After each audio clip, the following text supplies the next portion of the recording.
American Airlines a pris livraison de l'Airbus A321 XLR, l'avion censé révolutionner leur réseau transatlantique, remplacer le 757, ouvrir de nouvelles routes, redéfinir l'efficacité. Mais pour l'instant, leur tout nouveau jet à centaines de millions est cloué au sol en Europe. Au sol, vide, sans un seul passager. Ce n'est pas à cause d'une panne mécanique, ce n'est même pas non plus la formation des pilotes. Pendant ce temps, Iberia vole déjà avec le sien. Aer Lingus ouvre de nouvelles routes. Alors pourquoi American ne peut-elle pas faire voler l'avion qui devait tout changer ? American Airlines a réceptionné son premier A321 XLR, immatriculé N300NY, en juillet 2025. Cérémonie de remise à Hambourg avec les dirigeants de la compagnie célébrant l'avenir de leur réseau transatlantique. Cet avion est toujours en Europe, pas en service. Il ne vole même pas vers l'Amérique. Garé dans un aéroport en République tchèque à cause de retard dans la chaîne d'approvisionnement. American Airlines n'a pas les sièges pour équiper l'appareil. Mais ce n'est pas un simple manque de sièges. C'est le design de cabine le plus ambitieux qu'il n'ait jamais tenté. 20 sièges business entièrement inclinables dans leur configuration premium flagship suite, avec porte individuelle pour plus d'intimité. 12 sièges en premium économie agencés en spacieuse disposition 2-2. Les 123 sièges économie restants complètent la cabine, soit un total de 155 sièges. Le fournisseur est Collins Aerospace, reconnu pour ses intérieurs d'avions haut de gamme, mais avec des délais connus comme très longs pour des configurations sur mesure. Ce ne sont pas des produits standards, tout est conçu spécifiquement pour la stratégie de marque et l'expérience passager d'American Airlines. Et le timing ne pourrait pas être pire. Les chaînes d'approvisionnement mondiales pour l'intérieur des avions se sont effondrées sous la reprise de la demande post-pandémie. De American à Emirates, tout le monde attend les sièges, les cuisines et les composants de cabine. Les compagnies aériennes ont commandé des intérieurs plus vite que les fabricants ne pouvaient les produire. La reprise rapide de l'industrie aéronautique a pris les fournisseurs complètement de court. Le calendrier de livraison d'American Airlines les a plongés en plein cœur du pire embouteillage dans la chaîne d'approvisionnement. Chaque jour où ces avions restent au sol, American Airlines perd du terrain face à des concurrents qui volent déjà sur des routes similaires et empochent l'argent. Mais les dégâts vont bien au-delà d'une simple inefficacité opérationnelle.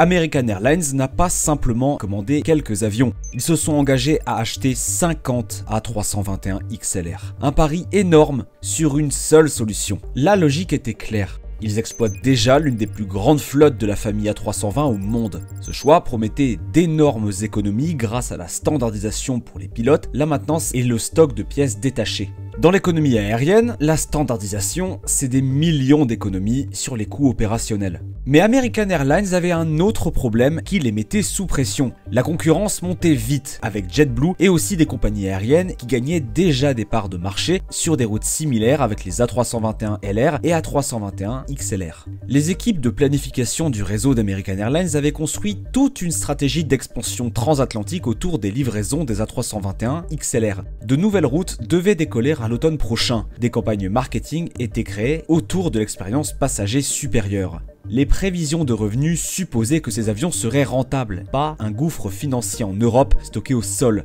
Mais un détail qu'ils ont négligé allait tout faire capoter. Lorsqu'Airbus a lancé l'A321 XLR en 2019, ils ont marqué l'histoire de l'aviation. Un narrow-body capable de voler sur 4700 miles nautiques, de la côte est des États-Unis jusqu'au cœur de l'Europe.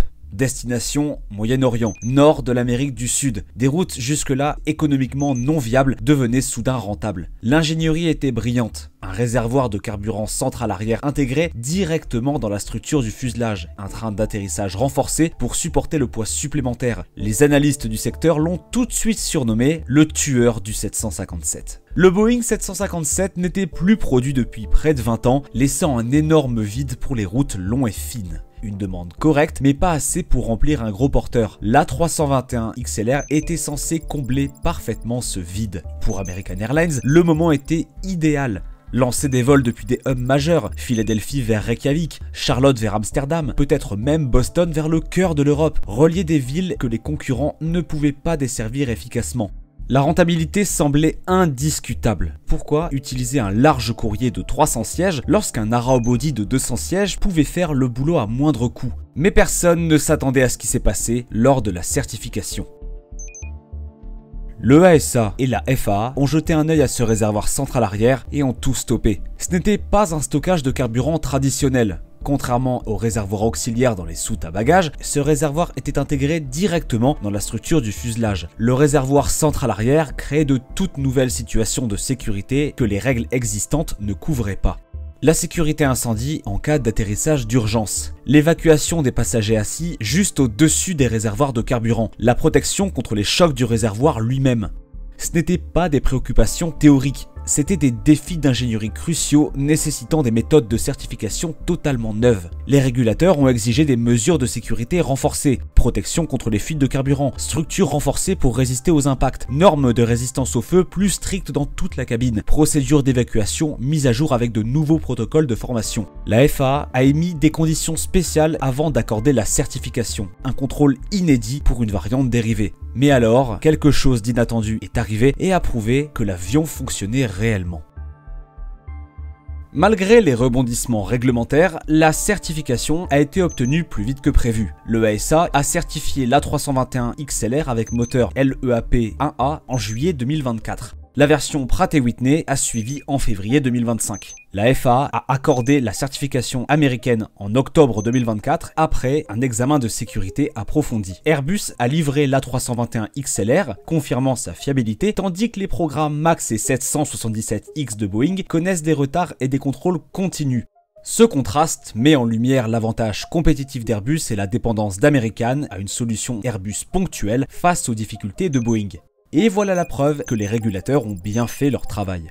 D'autres compagnies ont commencé à exploiter l'A321 XLR dès la certification. Iberia a lancé des vols vers Boston et Washington depuis Madrid. Aer Lingus dessert Nashville. Les A321 LR de JetBlue, la déclinaison à plus courte portée, cartonnent sur les routes transatlantiques premium. Les passagers adorent ce service. Le bilan sécurité reste impeccable. L'efficacité carburant tient ses promesses. Le confort dépasse les attentes pour un long courrier à fuselage étroit.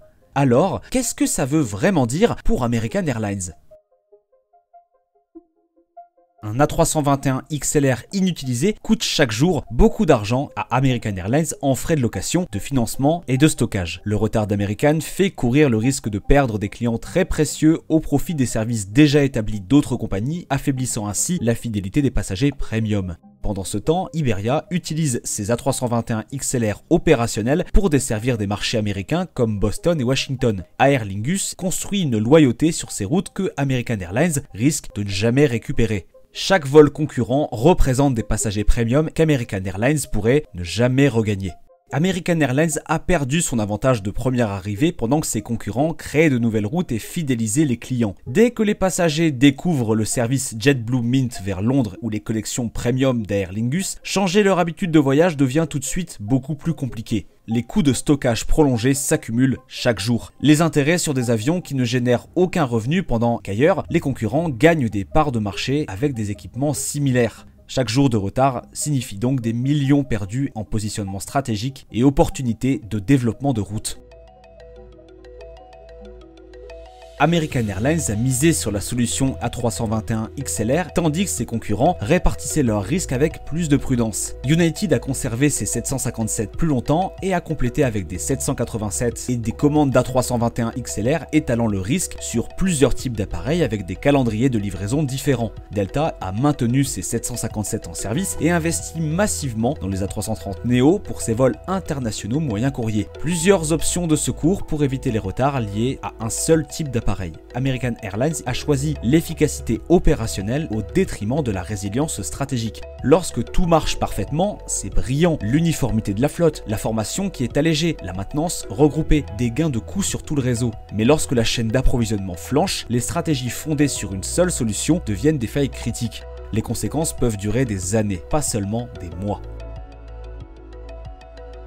Ce retard ne concerne pas seulement l'installation intérieure. Il remet en cause tout l'avenir compétitif d'American Airlines sur les marchés transatlantiques. Les compromis entre charge utile et autonomie risquent encore de décevoir sur les missions les plus ambitieuses. La liaison Dallas-Europe profonde pousse l'A321 XLR à ses limites opérationnelles extrêmes, surtout avec des charges complètes en passagers et en fret. Ce n'est peut-être même pas réalisable. Si l'appareil ne peut pas tenir ses promesses les plus ambitieuses sur ces routes, la stratégie réseau d'American doit être revue en profondeur. Mais ce que cela révèle sur l'aviation moderne est encore plus inquiétant. American Airlines a passé des années à planifier minutieusement sa stratégie A321 XLR. Les équipes réseau ont cartographié des dizaines de nouvelles possibilités de routes. Les départements marketing ont développé des campagnes complètes axées sur une meilleure expérience passager. La compagnie a relevé avec succès tous les gros défis. Approbation réglementaire après un examen de sécurité approfondi. Programme de formation des pilotes prêts à être déployés. Procédure d'entretien établie. Planification des itinéraires terminée. Stratégie de positionnement concurrentiel mise en place. Mais elle ne peut pas transporter de passagers payants à cause de défaillances dans la chaîne d'approvisionnement du composant le plus fondamental de l'avion. La révolution de l'aviation long courrier à fuselage étroit est là et fonctionne parfaitement. La technologie des avions tient toutes ses promesses. Les passagers adorent ces routes lorsqu'elles sont disponibles. Les compagnies voient un potentiel clair de profit dans des marchés jusque-là non rentables. American Airlines ne peut simplement pas participer car elle n'a littéralement aucun siège pour les passagers.